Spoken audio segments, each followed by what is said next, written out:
Okay then, so right now we have this functional component right here which renders this small list of songs. Now I don't want these to be hard-coded, these songs. I'd like them to be stored in state and then dynamically output them in a template. Now normally to use state inside a component it would have to be a class component. But now with React hooks, like I've said before, we can now use state inside a functional component like this as well. And we do that by using a hook called UseState. Now that hook is just a function and it's going to allow us to use a piece of state inside this functional component. So let's start off by importing that hook up at the top. So comma, then we want UseState from React as well. So we'll use this hook at the top. So we'll say UseState like so. So we're just invoking a function. That's all we're doing here. Now this hook accepts an argument which is going to be the initial value for this piece of state that we want to use.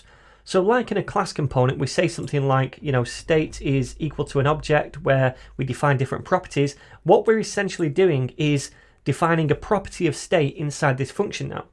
So I want to define some songs inside an array, and that's going to be the initial value of this piece of state inside this component. So I'll do an array first of all. Then I'll go to a new line just to give myself some room, and I'm going to do an array of songs in here. Now I'll just paste these in. It's literally 3 objects, very simple, and each object represents a single song. It has a title and each one has a unique ID as well. So we have these 3 objects now stored in this array as the initial value for this piece of state. So this function returns an array, and inside that array that it returns to us, there's 2 values. The first value is going to be the actual data, the piece of state itself, and the second value is going to be a function which we can use to edit that piece of state. So it returns those 2 values inside an array, so we can use array destructuring to get these 2 different values. So I'm going to say const, and then array is equal to this thing right here, and the 2 properties we can call what we want, but typically I name them whatever the state is, whatever that defines. So for example, songs. So I'm going to call the first property songs, and the second one is going to be set, whatever I call it. So set songs in this example. So now we have the data itself and also a function to change the data. And now this is the state for this property inside this component, and we can use it inside this component now. We can use songs to reference this array of data. So now we can cycle through that inside the template down here so that we don't have to hard code it.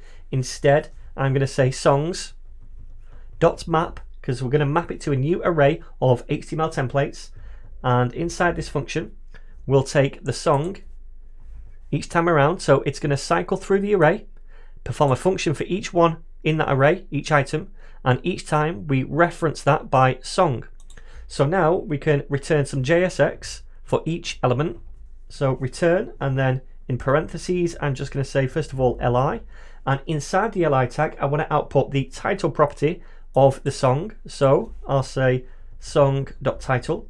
And then also when we cycle through things like this, React expects us to provide a key property which is unique for each element as well, and that's why I added this ID property right here. So we'll say song.id for that. So now we're cycling through that state and we're outputting a bit of template for each one of them. So now let me see if this works. I'm going to save it and come over here to the browser, and now we can see all of those things out here in the browser. So that's worked. Now we can use this state inside a functional component, which is pretty awesome, just using this one hook, UseState. Okay, so say we want to change the data. Say for example we have a button down here which when we click it, it adds some kind of new song.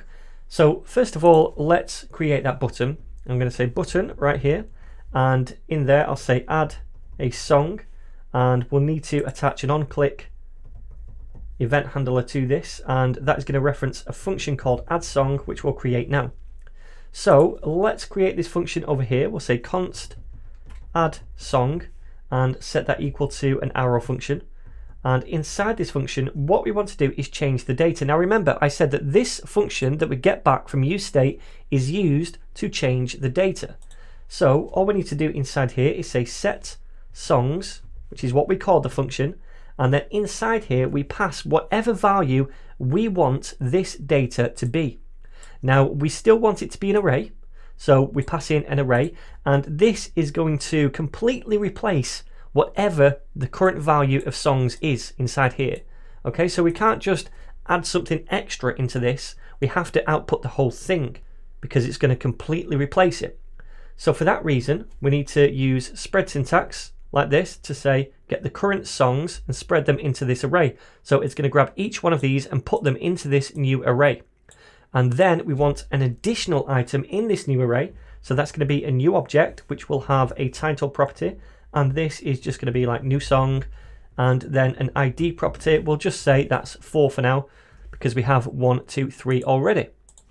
So now hopefully when we click on this button, it's going to run this function. It's going to use this set songs function which we get back from UseState right here, so we can change the state. We're passing in a new array which is going to completely replace the current array, the current value of songs.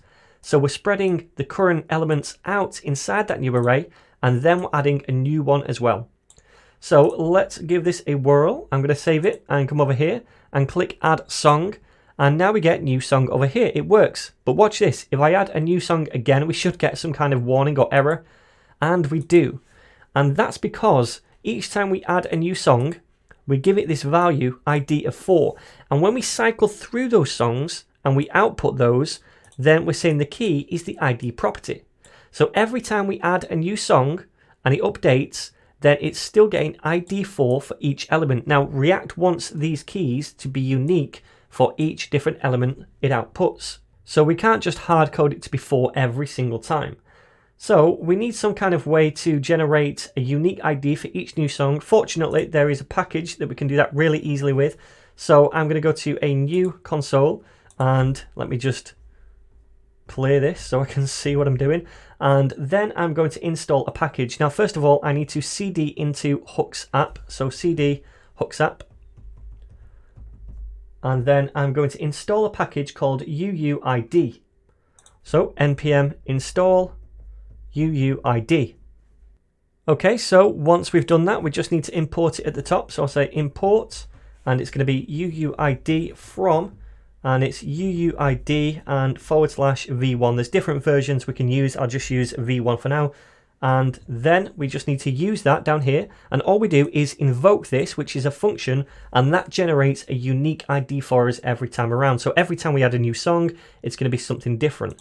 So instead of hard coding this to be 4 now, I'm going to say UUID, which is this function we just imported, and then invoke that to create that new unique ID. So save it and come over here.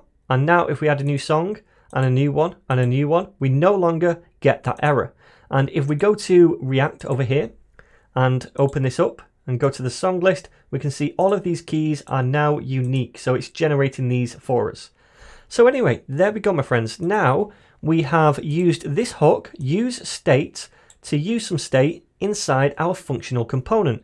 And that is pretty awesome because we could never do this in the past. We'd always have to use a class component to use state, but now all it takes is one simple function, one hook, UseState, to do that now inside a functional component. So remember, this returns 2 things, the actual value of the state and a function to change that value.